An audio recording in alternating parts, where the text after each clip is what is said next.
Assalamualaikum warahmatullahi wabarakatuh.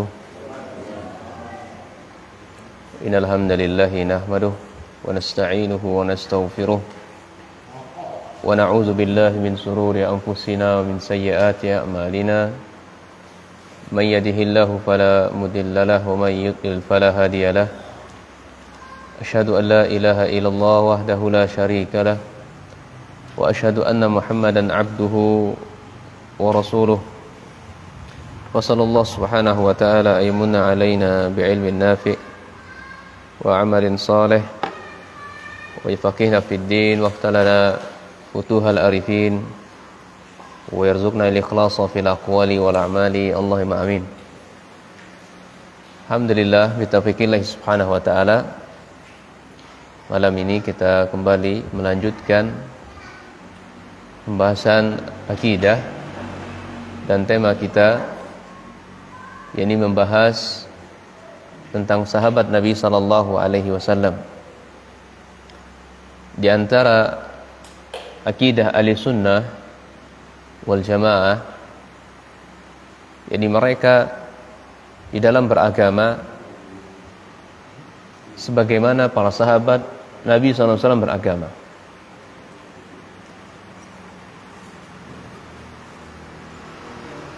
Pertanyaannya, kenapa kok harus beragama sesuai dengan sahabat Nabi sallallahu alaihi wasallam? Maka jawab, karena para sahabatlah orang-orang yang mereka menyaksikan turunnya wahyu.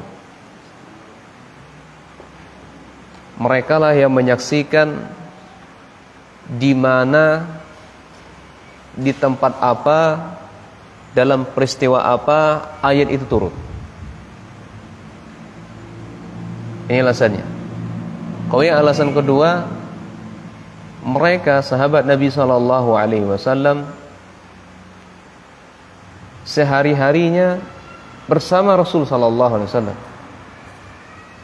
Mereka adalah orang-orang yang paling pertama melihat praktek ibadahnya Nabi sallallahu alaihi wasallam. Bagaimana Nabi sallallahu alaihi wasallam salat, maka sahabat mencontoh. Bagaimana Nabi sallallahu alaihi wasallam berpuasa, maka sahabat pun mencontoh. Bagaimana Nabi sallallahu alaihi wasallam berzikir setelah salat, maka sahabat pun mencontoh. Bagaimana Nabi sallallahu alaihi wasallam bermuamalah kepada manusia. Karena yang hidup zaman Nabi sallallahu alaihi wasallam bukan orang-orang mukmin saja. Ada bersama beliau orang-orang kafir Quraisy. Ada yang bersama beliau orang ahlu kitab, Yahudi dan Nasara. Sehingga mereka melihat praktek langsung bagaimana Nabi sallallahu alaihi wasallam bermuamalah dengan mereka. Dan sahabat pun mencontoh sebagaimana praktek Nabi sallallahu alaihi wasallam. Demikian pula bagaimana prakteknya Nabi sallallahu alaihi wasallam ketika menghadapi kematian. Maksudnya adalah tatkala ada tetangganya yang meninggal, anaknya meninggal, kemudian pamannya meninggal, kemudian istrinya meninggal. Nabi sallallahu alaihi wasallam mencontohkan begini caranya mengurus jenazah. Begini prosesi pengurusan jenazah. Maka sahabat Nabi SAW pun mencontoh. Intinya semua agama, semua syariat, tidak ada satupun yang tidak diajarkan oleh Nabi SAW. Dan sahabat Nabi SAW, mereka lah orang yang paling terdepan di dalam menyambut seruannya Nabi sallallahu alaihi wasallam. Oleh karena itu, Bapak Ibu sekalian, datang banyak ayat dan juga hadis-hadis dari Rasul sallallahu alaihi wasallam, ujian Allah Subhanahu wa taala kepada para sahabat. Karena para sahabat secara mutlak dalam beragama kebenaran ada pada mereka. Oleh karenanya apa saja yang dilakukan oleh sahabat itu bagian dari agama. Dan mereka mendapatkan predikat atau gelar yang tertinggi yang Allah sendiri memberikan gelar, yang tidak diberikan kepada yang lain. Apa gelarnya sahabat? Radhiyallahu anhu. Allah ridho kepada mereka. Karena Allah ridho kepada mereka, maka wajib kita ngikutin para sahabat Nabi. Bagaimana Nabi beragama, bagaimana Nabi sholat, bagaimana Nabi puasa, dan seterusnya. Allah Subhanahu wa ta'ala memuji para sahabatnya dalam Quran surat Taubah ayat 100. Allah mengatakan wasabiquna awwaluna minal muhajirin wal ansar walladzina taba'ahum bi ihsan radhiyallahu an wa radu an a'adda lahum jannatin tajri tahtaha al-anharu khalidina fiha zalikal fawzul azim. Masyaallah, agung sekali Bapak Ibu sekalian. Jadi tidak ada salahnya, tidak ada ruginya kalau kita beragama sebagaimana para sahabat agama. Bagaimana sholatnya para sahabat, bagaimana hajinya para sahabat, bagaimana zikirnya para sahabat, demikian pula lah kita berzikir, demikian pula lah kita sholat. Allah mengatakan mereka wasabiquna awalun, orang-orang yang paling pertama sekali mereka menyambut seruannya Allah, seruannya Rasul sallallahu alaihi wasallam minal muhajirin, dari orang-orang muhajirin.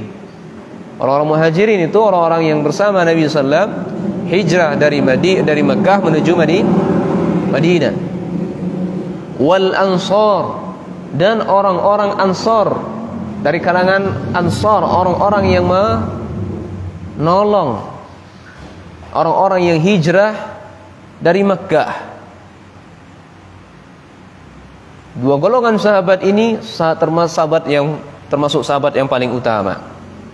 Wallazina taba'uhum bi ihsan, dan orang-orang yang bersama mereka. Radhiyallahu anhum wa radu'an, Allah ridho kepada mereka dan mereka pun ridho kepada mereka. Wa'adda lahum jannatin tajri tahtal anhar. Ganjarannya bagi kita yang mengikuti Nabi sallallahu alaihi wasallam, mengikuti para sahabat, adalah surga Allah. Waalaikumsalam. Adalah surga Allah Subhanahu wa taala. Kita akan dimasukkan ke dalam surga Allah, yang mana di bawah surga itu mengalir sungai-sungai. Dan kita kekal di dalamnya selama-lamanya. Demikianlah Bapak Ibu sekalian, keberuntungan yang sangat besar bagi orang-orang yang mengikuti cara beragamanya para sahabat. Iya. Jadi tidak ada lagi Bapak Ibu sekalian, kita dah beragama bagaimana sholatnya? Oh, nenek moyang saya sholatnya gitu, nenek saya, mbah saya, buyut saya sholatnya begitu. Tidak. Orang mukmin akan mengatakan bagaimana sholatnya? Sholat saya sebagaimana Rasul sallallahu alaihi wasallam sholat, sebagaimana para sahabat sholat.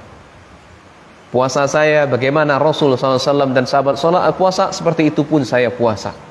Bukan nenek saya, bibi saya, kakek saya, buyut saya yang salat seperti itu saya. Kita tidak pernah, kita tidak akan dengar lagi ucapan seperti ini. Inilah diantara akidah ahli sunnah wal jamaah, mereka beragama sebagaimana para salaf, para sahabat Nabi sallallahu alaihi wasallam beragama. Pertanyaannya Bapak Ibu sekalian, siapakah itu sahabat? Siapakah itu sahabat? Maka dijelaskan oleh para ulama lughah. Sahabat itu adalah orang-orang yang man laqiya Nabi sallallahu alaihi wasallam mu'minan bihi wa mata alaihi atau wa mata dzalik. Orang-orang yang berjumpa atau bertemu dengan Nabi sallallahu alaihi wasallam, baik dia melihat maupun tidak melihat. Karena zaman Nabi ada sahabat yang buta. Ada sahabat yang buta. Kalau hanya didefinisikan, diartikan sezaman dengan Nabi, ya, atau berjumpa dengan Nabi atau melihat Nabi, ini kurang tepat. Makanya orang-orang yang bertemu dengan Nabi atau sezaman dengan Nabi, meskipun beliau tidak melihat, asal dia bertemu Nabi, beriman kepada Nabi, mati di atas keimanan kepada Nabi, itulah sahabat. Makanya Abu Jahal, Abu Lahab, Abu Talib dan yang lainnya yang melihat langsung Nabi, yang sezaman dengan Nabi, yang bermuamalah dengan Nabi, tapi tidak mengimani Nabi, maka dia tidak dikatakan sahabat.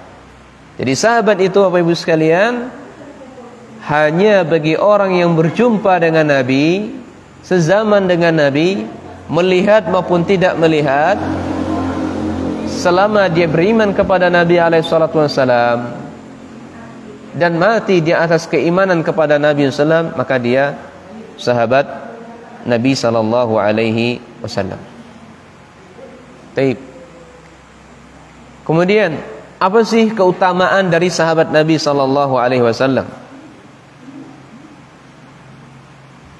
Atau sebelum kita berbicara keutamaan di antara sahabat Nabi, keutamaan mereka itu bertingkat-tingkat, tidak sama, ada jenjang-jenjangnya. Jadi sahabat Nabi SAW antara satu dengan yang lain, keutamaan mereka bertingkat-tingkat. Sahabat yang paling utama Bapak Ibu sekalian, adalah mereka Khulafaur Rasyidin. Ini sahabat yang paling utama. Kata Nabi SAW, khairun nas ba'da Nabi SAW Abu Bakar wa Umar wa Utsman Ali bin Abi Talib radhiyallahu anhum. Manusia yang paling utama setelah Rasul sallallahu alaihi wasallam, mereka 4 orang. Enggak ada manusia yang paling terbaik. Jadi mereka khalifahnya ar-rasyidin. Ini ada isyarat dari Nabi SAW setelah meninggalnya Rasul SAW yang akan memimpin daulahnya Islam, negaranya Islam adalah 4 orang ini. Sesuai dengan urutannya. Ya. Siapa yang pertama pemimpinnya? Abu Bakar. Meninggal Abu Bakar, gantinya Umar. Meninggal Umar, gantinya siapa? Utsman. Meninggal Utsman, gantinya siapa? Ali bin Abi Thalib. Ini ada isyarat dari Nabi SAW. Kalau beliau meninggal, yang gantiin posisi sebagai pemimpin, presiden adalah mereka. Nah, ini dibawakan sendiri oleh sahabat Ali bin Abi Thalib, bahwasanya Nabi bersabda seperti itu, bahwasanya manusia paling terbaik setelah Nabi adalah mereka. Demikian pula dalam hadis yang lain, Nabi SAW pernah berkata kepada sahabatnya. Hadis ini diriwayatkan oleh Irbad bin Sariyah. Kata Nabi SAW, alaikum bisunnati wa sunnati, alaikum bisunnati, wajib bagi kalian untuk berpegang teguh kepada sunnahku. Ini sunnah Nabi SAW, tariqahnya Nabi SAW, cara beragamanya Nabi SAW.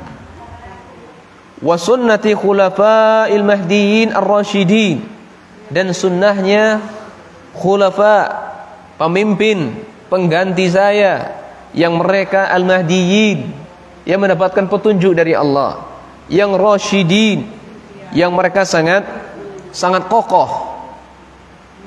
Tamassaku biha, berpegang teguhlah kepadanya.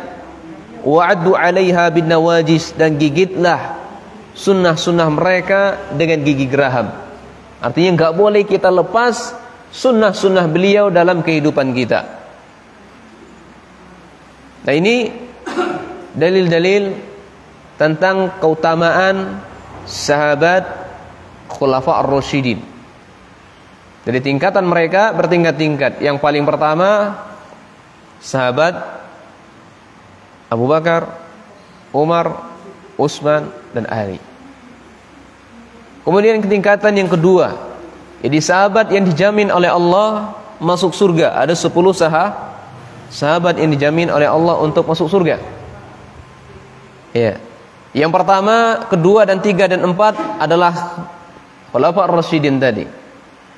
Kemudian yang kelima adalah sahabat Abdullah bin Jarrah, sahabat Abu Ubaidah, ya, sahabat Abu Ubaidah radhiyallahu anhu. Yang kedua sahabat Amir bin Jarrah. Yang berikutnya sahabat Sa'ad bin Abi Waqqas. Yang berikutnya sahabat Sa'id bin Zaid. Yang berikutnya Zubair bin Awam. Kemudian Talha bin Ubaidillah dan Abdurrahman bin Auf. Kata Nabi SAW, kulluhum fil jannah. Semua mereka di dalam surga. Bu, beragama mengikuti orang yang dijamin masuk surga atau mengikuti orang yang enggak dijamin masuk surga? Hah? Pilih, Bu. Masuk surga mengikuti orang yang dijamin oleh Allah masuk surga atau mengikuti orang-orang yang enggak dijamin masuk surga? Orang yang dijamin masuk surga. Ibu beragama ngikuti saya, boleh atau enggak? Hah? Tidak, Bu. Tidak boleh. Kenapa enggak boleh? Karena saya enggak ada jaminan masuk surga. Enggak ada wahyu turun dari malaikat Jibril kepada saya, "Oh Mardi, engkau masuk surga dijamin oleh Allah." Enggak. Yang dijamin masuk surga para sahabat Nabi SAW. Saya hanya menjelaskan bagaimana agamanya Nabi yang kita mengikuti. Itu yang disebutkan Allah tadi, wallazina taba'uhum biihsan. Kita termasuk di situ. Orang-orang yang mengikuti mereka dengan cara paling terbaik. Ketika kita beragama mengikuti cara yang paling terbaik mereka itu, balasannya diganjar oleh Allah surga dan kita kekal di dalamnya. Makanya ibu sekalian, ya beragamalah, contohlah para sahabat beragama. Bagaimana salatnya mereka, bagaimana haji mereka, bagaimana puasa mereka. Nah, sebentar lagi kan bulan Ramadan nih. Sudah dibahas sebelum sama dekat masjid bagaimana Nabi SAW dulu berpuasa di bulan Ramadan. Belum dibahas. Mana ketua DKM? Belum dibahas. Penting ini ibu sekalian. Ya. Bahas bagaimana fikihnya, bagaimana cara dulu Nabi SAW di bulan Ramadan. Apa saja yang dilakukan oleh Nabi, apa saja yang dilakukan oleh sahabat ketika bulan Ramadan. Nah, nanti bisa di request. Ya, sama Ustadz Nob yang membahas tentang fikih gitu kan. Sebenarnya saya pengen juga membahas itu karena bukan nah beliau bahas fikih, ya sudah beliau aja yang bahas insyaallah. Nah, jadi beragama Bu sekalian, beragamalah sebagaimana sahabat beragama. Tidak kila wa qala. Kata buya, kata ustadz, kata guru handa kami, kata kiai kami, enggak. Beragama bukan kata ustadz, tapi bagaimana kata Allah, kata Rasul, kata sahabat. Demikianlah kita beragama. Nah, taib, ini dua sahabat Nabi SAW yang paling utama. Kemudian sahabat yang berikutnya adalah ini sahabat yang mengikuti perang Badar. Sahabat yang mengikuti perang Badar ini termasuk sahabat yang Waalaikumsalam, termasuk sahabat yang paling terbaik. Ya. Maka tidak boleh satupun di antara kita mencela atau berkata-kata yang tidak sopan kepada sahabat yang ikut perang Badar. Ya. Namun kita tidak menafikan kekurangan dari mereka. Namanya manusia pasti ada salah dan ada salah dan kurangnya. Tapi mereka sudah dijamin oleh Allah untuk masuk surga. Dan ketika mereka salah, mereka segera ditegur oleh sahabat yang lainnya. Beginilah prakteknya para sahabat Nabi SAW. Jadi Bapak Ibu sekalian, ketika saudara kita salah, maka sudah ada contohnya bagaimana caranya. Salah nih. Maka pertama yang kita perhatikan, pastikan bahwasanya itu benar-benar salah. Pastikan, misal ada kawan kita, saudara kita jatuh dalam kekeliruan, hal yang pertama kita pastikan itu benar-benar kesalahan. Bukan kita ada-adakan atau bukan cari-cari kesalahan. Tidak. Memang dia melakukan kesalahan. Jelas kesalahannya secara dalil, secara Al-Quran dan Sunnah. Baik. Kemudian ketika kita jelas, yakin dia sudah melakukan kesalahan, maka datangi rumahnya, minta waktunya. Siapapun dia, guru kita salah, keliru, datangi. Pertama itu, pastikan memang keliru. Jangan sampai kita menganggap keliru sampai malah kita kena bantah. Ya, malah kita yang. Jadi pastikan kekeliruannya itu. Nah, kemudian yang kedua, datang ke rumahnya, tanyakan. Bisa nggak ngobrol? Bisa nggak bincang? Ada nggak waktu? Kalau diizinkan, alhamdulillah diizinkan, silakan. Setelah mendapatkan izin baru sampaikan. Ya, kamu terjadi kesalahan begini dan begitu. Ketika menyampaikan kesalahan pun dengan cara yang paling terbaik. Tidak menjatuhkan. Dengan tetap menghargai, tetap menjaga kewibawaan sang, misalnya kalau ustadz kita menjaga kewibawaan beliau. Ya, atau menjaga reputasi kawan kita, sahabat kita, enggak menjatuhkan reputasi dia. Nah,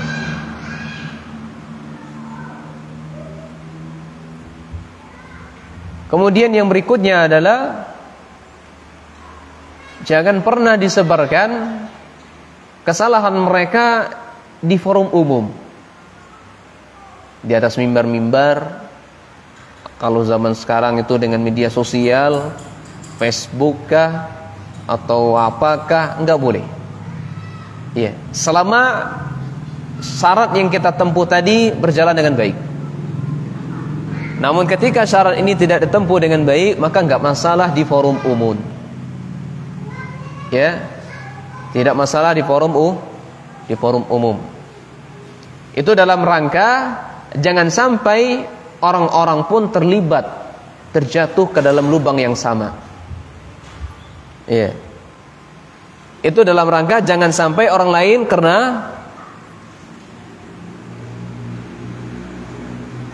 kenapa namanya? Kena imbasnya. Iya. Biar orang-orang menjauhinya bahwasanya dia ini sudah keliru, menyimpang dari agama. Nah, demikianlah prakteknya para sahabat Nabi SAW dan juga Nabi SAW. Satu ketika Nabi SAW pernah memboikot 3 sahabat yang tidak mau ikut perang Tabuk. Ya. Karena mereka terjatuh dalam kesalahan, tergiur dengan dunia, kehidupan dunia. Nabi ngajak jihad di jalan Allah. Mau perang ini. Kebun kurma lagi panen ini. Nek pas sini kan, ayo kita jihad. Wah, kopi lagi banyak. Iya kan? Nanti kalau kau banyak niat, nanti kalau dak panen dia ambil jemo. Tidak baca kami nak jihad ke. Samar kodai, ya kan? Ini zaman Nabi SAW, ya ini dianggap pelanggaran. Sehingga mereka 3 orang ini diboikot oleh Nabi SAW. Ini sahabat Ka'ab bin Malik. Diboikot itu maksudnya tidak diajak bicara oleh Nabi SAW selama 50 hari. Ya, didiamkan oleh Nabi SAW beserta istrinya. 40 hari diboikot oleh Nabi SAW, tambah 10 hari bersama istrinya. Itu dalam rangka mereka agar mereka taubat. Nabi SAW membebaskan boikot ketika ayat turun tentang Allah menerima taubatnya sahabat ini. Iya. Dan itu diumumkan oleh Nabi SAW di masjid. Ini 3 orang sahabat ini sudah melanggar perintah Allah. Allah memerintahkan mereka untuk jihad, malah mereka panen kopi. Kok panen kopi?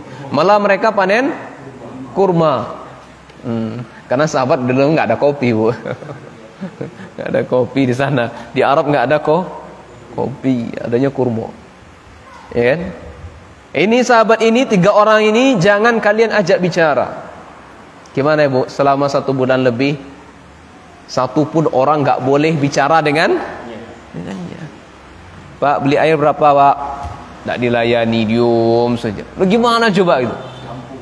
Sekampung, se-RT nggak boleh ngobrol sama orang ini. Diboikotnya. Jadi kalau dalam masalah urusan agama, maka boikotnya tanpa batas, nggak ada batasan. Tapi kalau urusan dunia, maka boikotnya hanya boleh 3 hari.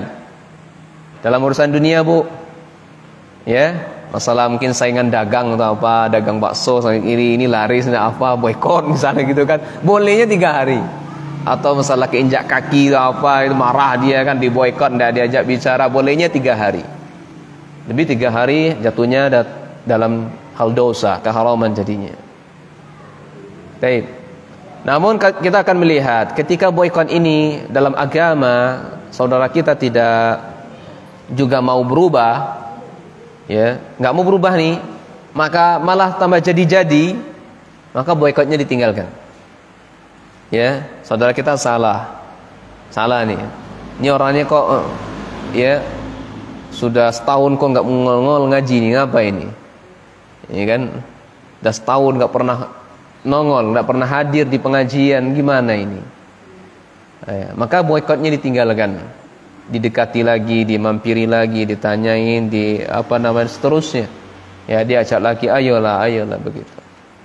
Nah, atau lihat saudara kita kok, ya, berapa bulan kok nggak pernah sholat ke masjid, itu kan laki-laki misalnya, ada apa? Nah, ketika jadi nggak mau sama sekali sholat, maka tinggalkan boikot. Datangi dengan baik, ayo ajak lagi sholat. Nah, wallahu a'lam bissawab. Seperti itu apa yang dilakukan oleh Nabi SAW dan para sahabatnya. Itu prakteknya. Jadi kembali pada perang Badar, sahabat yang paling utama, jadi mereka adalah sahabat yang ikut perang Badar. Ini perang Badar itu, Ibu sekalian, ini perang pertama yang dimenangi oleh Rasul sallallahu alaihi wasallam. Pasukannya sangat sedikit. Ya, namun di situ ada tentara-tentara Allah, malaikat-malaikat Allah yang turut ikut perang. Ya, diturunkan malaikat-malaikat Allah, maka Nabi SAW melihat gerombolan-gerombolan para malaikat dengan pasukan kudanya menebas leher-lehernya kafir Quraisy musyrikin. Kalau nggak salah perbandingannya 300-an sama 1000 kalau nggak salah. Kaum muslimin pasukannya 300. Kafir Quraisy itu 1000. Kalau 1 lawan 1, wah ini nggak banding. Ya, duel nih nggak banding. Meski kalah secara logika, berperang seperti itu pasti kalah kaum muslimin. Tapi Nabi SAW berdoa kepada Allah, ya, dibantu oleh Allah diturunkannya malaikatnya yang ikut berperang. Mereka yang paling terdepan. Sahabat hanya jadi penonton. Loh, tiba-tiba, ya, orang kafir Quraisy mati, siapa yang bunuh? Ya, yang membunuh adalah para malaikat yang membunuh kafir Quraisy waktu itu. Mereka ini disebutkan orang perang Badar, disebutkan oleh Allah dalam Quran surah Ali Imran 123. Allah mengatakan, walaqad nasrakumullah bi Badr wa antum azillah fattaqullaha la'allakum tashkurun. Wahai Muhammad, sesungguhnya engkau ini telah ditolong oleh Allah, ya, dalam di Badar, dalam perang Badar. Wa antum azillah, padahal waktu itu kalian itu jumlahnya sedikit, lemah. Bentuk pertolongan Allah dalam ayat ini tafsirkan ulama, dikirimnya malaikat. Dikirimnya malaikat. Fattaqullah, bertakwalah engkau wahai Muhammad dan para sahabat Nabi SAW kepada Allah. Kuncinya ini bekal, ya, sebaik-baik bekal Bapak Ibu sekalian, apapun, ya, apapun jenis ibadahnya, bekal yang paling utama adalah ketakwaan. Puasa bekalnya ketakwaan, mau salat bekalnya ketakwaan, mau apapun bentuk jenis ibadahnya itulah sebaik-baik bekal. Bekal takwa adalah sebaik-baik bekal. Wa khairu zadi taqwa. Nah, sebaik-baik bekal adalah ketakwaan kepada Allah. La'allakum tashkurun. Itu dalam rangka kamu Muhammad dan para sahabatnya banyak-banyak bersyukur kepada Allah. Dalam hadis riwayat Muslim dari sahabat Jabir bin Abdullah, Nabi SAW pernah bersabda, la yadkhulan nar ahadun syahida badaran. Artinya, orang-orang yang ikut perang Badar, maka dia selama-lamanya tidak akan pernah tersentuh oleh api neraka. Artinya pasti masuk surga. Taib. Sahabat yang paling utama setelah para sahabat yang ikut perang Badar, mereka sahabat yang mengikuti atau membaiat Nabi SAW di Baitur Ridwan, membaiat Rasul SAW di Baitur Ridwan. Dan ini Allah gambarkan dalam Quran surah Al-Fat ayat 18. Laqad radiyallahu 'anil mu'minin idza yubayyi'unaka tahta asy-syajara. Sungguh Allah ridho kepada orang-orang mukminin ketika mereka membaiatmu wahai Muhammad di bawah pohon-pohon, ini pohon Baitur Ridwan. Fa'alima ma fi qulubihim. Allah Maha tahu apa yang ada dalam hati-hati para sahabat. Fa'anzalas sakinah, maka Allah turunkan ketenangan ke dalam hati mereka. Wasbahum fathan qariba, dan pintu kemenangan sebentar lagi ada di hadapan mata kita. Kabar gembira kepada para sahabat, ketika itu mereka akan menghadapi pasukan yang sangat dahsyat. Pintu kemenangan ada di depan mereka, dan mereka membaiat Rasul sallallahu alaihi wasallam di Baitur Ridwan, di bawah pohon. Baik, kemudian sahabat berikutnya yang paling utama adalah sahabat yang beriman atau berjihad sebelum perjanjian Hudaybiyah. Perjanjian Hudaybiyah ya Bu sekalian, itu perjanjian antara Nabi SAW atau orang mukmin dengan kafir Quraisy, atau bahasa kitanya Piagam Madinah. Ada 10 perjanjian. Salah satu perjanjiannya adalah tidak ada peperangan antara Rasul dengan kafir Quraisy. Namun mereka melanggar janji, sehingga jatuhlah peperangan. Atas kejadian itu ditaklukkanlah Fathul Makkah, karena mereka melanggar janji. Berjanji enggak berperang selama 10 tahun, malah langgar, bikin gaduh. Akhirnya dengan ulah mereka sendiri, kota Mekah ditaklukkan oleh Allah untuk kaum muslimin. Siapa yang masuk rumah Abu Sufyan, dia amin, pasti dia selamat. Siapa yang masuk rumah-rumahnya, maka dia amin, dia selamat. Dan siapa yang masuk ke dalam masjid-masjid, dia amin, pasti dia selamat. Jadi pasukan kaum muslimin Rasulullah SAW masuk ke kota Mekah, semuanya mereka enggak ada yang berani yang keluar. Yang berani keluar waktu itu adalah sahabat Ikrimah, anaknya Abu Jahal, dan sempat membunuh beberapa sahabat Nabi SAW. Dan panglimanya waktu itu kalau tidak salah sahabat Khalid bin Walid, yang beliau sudah masuk Islam. Namun sahabat Khalid bin Walid, sebagaimana perintah Rasul, jangan ada yang melakukan perlawanan begitu selama mereka tidak melawan. Kemudian sahabat berikutnya yang paling utama adalah sahabat Muhajirin secara umum. Kemudian juga setelah sahabat Muhajirin adalah sahabat Ansar, sebagaimana ayat yang kita baca di awal, wasabiquna awwaluna minal muhajirin wal ansar wallazina taba'uhum bi ihsan radhiyallahu anhum wa radu'an, dan seterusnya.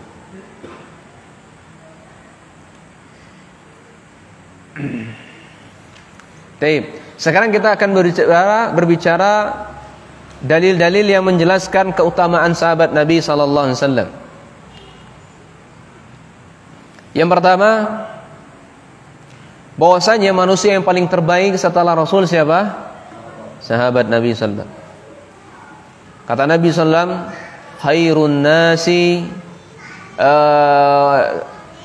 khairun nasi qarni,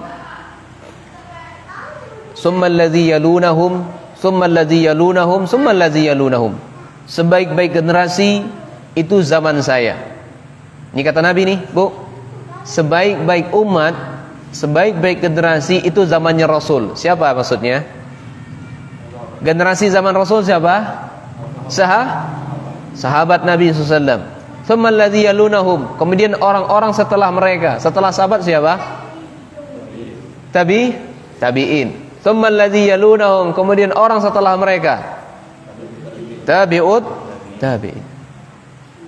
Maka tiga ini generasi yang paling terbaik dalam beragama. Maka beragamalah sebagaimana mereka beragama. Baik, kemudian keutamaan kedua. Berapapun jumlah harta yang kita keluarkan Bapak Ibu sekalian dalam rangka menandingi infaknya atau sedekahnya para sahabat, maka tidak akan pernah menyaingi. Jadi mereka secara mutlak ibadah mereka paling terbaik. Kita punya emas segunung mungkin atau sepenuh bumi, kita infakkan. Bila dibandingkan infaknya para sahabat, maka tidak akan pernah mengalahkan infak mereka. Kata Nabi SAW, la tasubbu ashabi. Janganlah kalian mencela para sahabatku. Tak boleh. Haram hukumnya menghina para sahabat. Sebagaimana yang dilakukan oleh orang-orang Syiah. Orang-orang Syiah yang menghalalkan nikah mut'ah. Kemudian orang-orang Syiah yang mereka berkeyakinan bolehnya berdusta. Bukan bolehnya dusta, wajib mereka berdusta, bertakiyah namanya.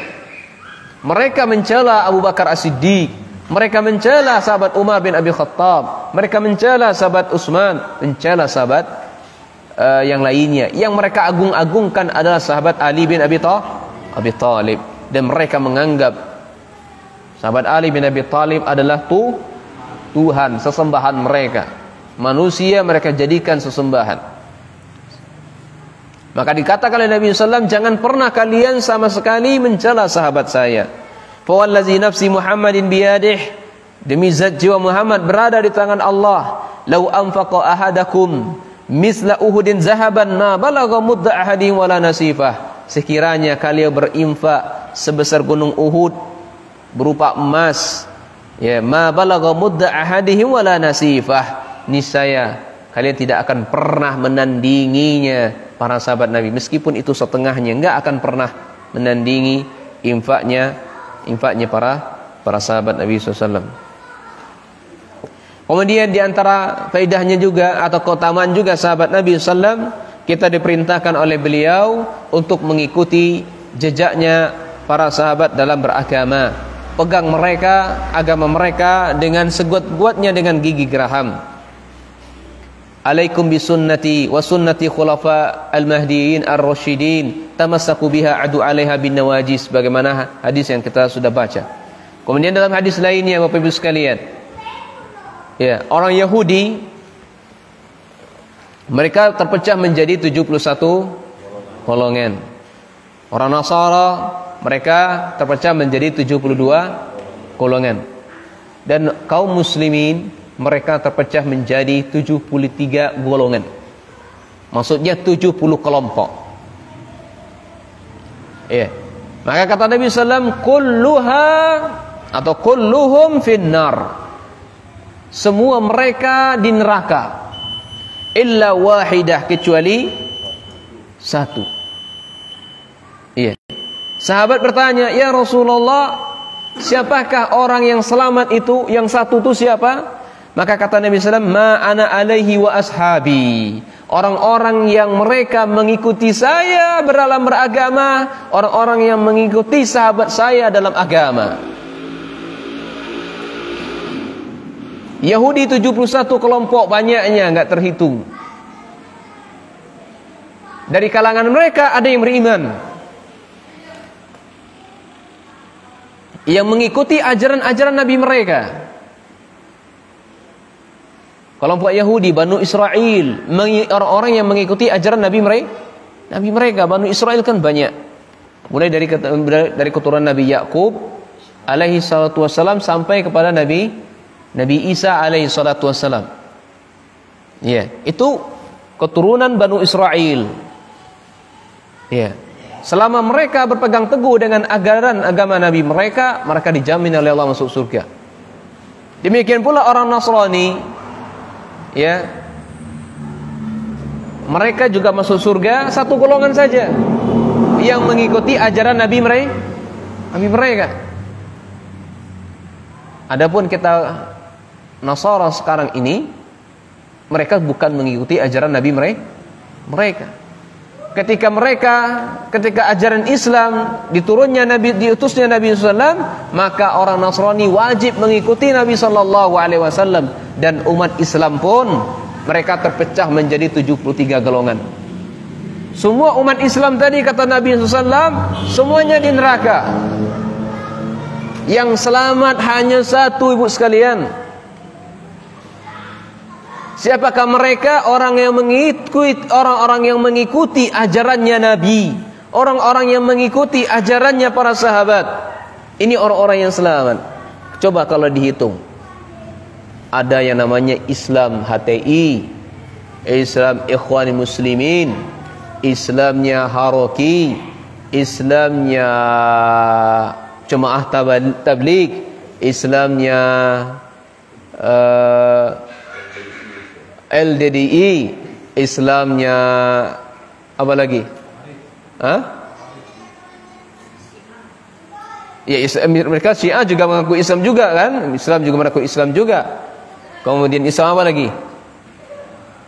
Ya, sangat banyak. Ya, yang mampu saya sebutkan 7 ini. Ya, jadi banyak sekali kelompok-kelompok Islam itu. Kalau mau selamat, ikutilah Nabi kita. Kalau mau selamat, ikutilah agamanya para sahabat. Ini Nabi yang mengatakan. Belum terjadi Islam itu berpecah, sudah dikabarkan oleh Nabi. Dan kita hidup zaman ini, kita melihat banyak enggak Islam berpecah. Mereka mengklaim diri mereka yang paling benar, yang lain salah. Kita pun juga ngeklaim paling benar. Kenapa kita ngeklaim paling benar? Karena kita mengikuti ajarannya para nabi. Kita ngeklaim mengikuti ajarannya para sahabat. Tidak ada ajaran yang paling benar kecuali ajarannya para Nabi Muhammad SAW, kecuali ajarannya para sahabat. Semua orang mengklaim semuanya benar. Iya Pak? Banyak orang mengaku jalan menuju Roma katanya. Bukan jalan menuju Roma ya. Iya. Banyak jalan. Jadi mau masuk surga itu jalannya banyak, enggak satu kata mereka. Maka kita jawab, jalan menuju surga itu cuma satu. Itulah yang kita baca dalam Al-Fatihah, ihdinas siratal mustaqim. Sudah azan. Iya ya. Insyaallah akan kita lanjutkan pada Isya sedikit insyaallah. Subhanakallahumma bihamdika asyhadu an la ilaha illa anta astaghfiruka wa atubu ilaik.